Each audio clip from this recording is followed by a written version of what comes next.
The Mets' seemingly inevitable decision to trade Pete Alonso from a pure baseball standpoint is rational, but irrational from every other standpoint. Now, allow me to preface with the obvious fact I am not privy to their contract negotiations. However, one would surmise the Mets would only broach the idea of moving their star first baseman if they felt they were miles apart in those talks. My disappointment is immeasurable. Assuming that premise, it would then be wise to trade him this offseason with 1 year of arbitration left on his deal and completely replenish your system, as the alternative would ostensibly be losing him for a compensatory draft pick.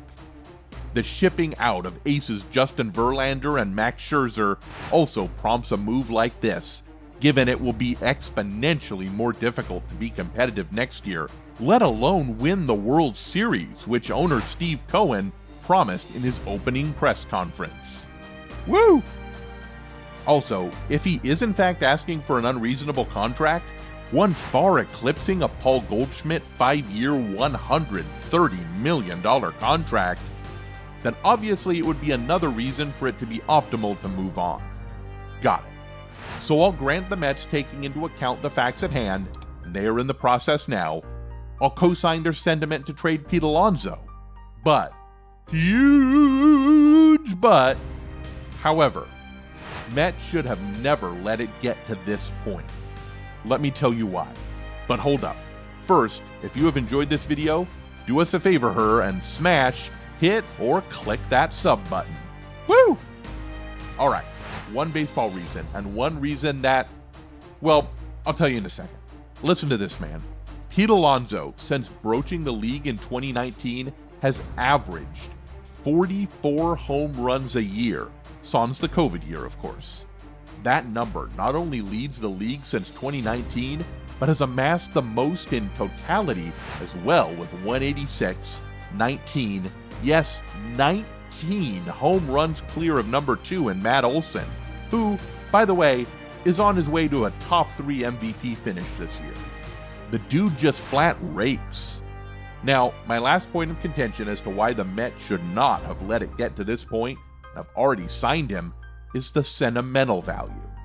Listen, you may scoff at that point, but with some players like Pete, it is difficult to ignore. Pete Alonso was not only a homegrown talent drafted in the second round out of Florida, but has been a 3-time All-Star Rookie of the Year, 2 top 5 MVP finishes, and hell, I'll say it, was the back-to-back home run derby champ. Great, you're happy, we're all happy. You know, let's all clap our hands, huh? Woo! That's gotta mean something, man. The Met fan absolutely adores Pete, and if you move him, not because of his misdoing, but because of the ineptness of you, the front office, and the other 24 dudes on the roster, that will just never sit right. So, in summation, if you relent the fact of how the Mets have gotten here with Pete and the state of the franchise, and lack of movement on contract talks, I understand it. It is the prudent baseball move.